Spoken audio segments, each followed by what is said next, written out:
તો હવે આ માત્ર સમાજની લડાઈ નહીં પરંતુ અસ્મિતાની લડાઈ થઈ ગઈ છે, કારણ કે પરસોત્તમ રૂપાલા અને ક્ષત્રિય સમાજે વારંવાર કહ્યું કે ઉમેદવારી પરત ખેંચી લે તો આંદોલન શાંત થઈ જશે, પરંતુ એક તરફ પરસોત્તમ રૂપાલા ઉમેદવારી પરત ન ખેંચી, ભારતીય જનતા પાર્ટીએ ઉમેદવારી પરત ન લીધી અને તેવામાં હવે ક્ષત્રિય સમાજ જે છે તે લડી લેવાના મૂડમાં છે। તો ધર્મરથ દ્વારા ગામે ગામ ભાજપ વિરુદ્ધ પ્રચાર કરવામાં આવશે। દ્વારકા ખાતે પણ આ પ્રકારે એક ધર્મરથની શરૂઆત અને પ્રસ્થાન થઈ ચૂક્યું છે। દ્વારકા દર્શન કરી આ ધર્મરથ જે છે તે જિલ્લાના અલગ અલગ ગામોમાં ફરશે અને ભારતીય જનતા પાર્ટી વિરુદ્ધ મતદાન કરવા લોકોને અપીલ કરશે।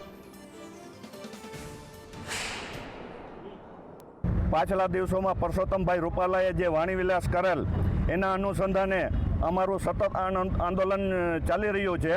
તો એના એક ભાગરૂપે ગુજરાતના 5 ઝોનમાંથી અમે જે અસ્મિતા ધર્મરથ કાઢ્યો છે એનો એક શ્રી ભગવાન શ્રી કૃષ્ણના ચરણોમાં આશીર્વાદ લઈ અને અમે આજ પ્રસ્થાન કરી રહ્યા છીએ।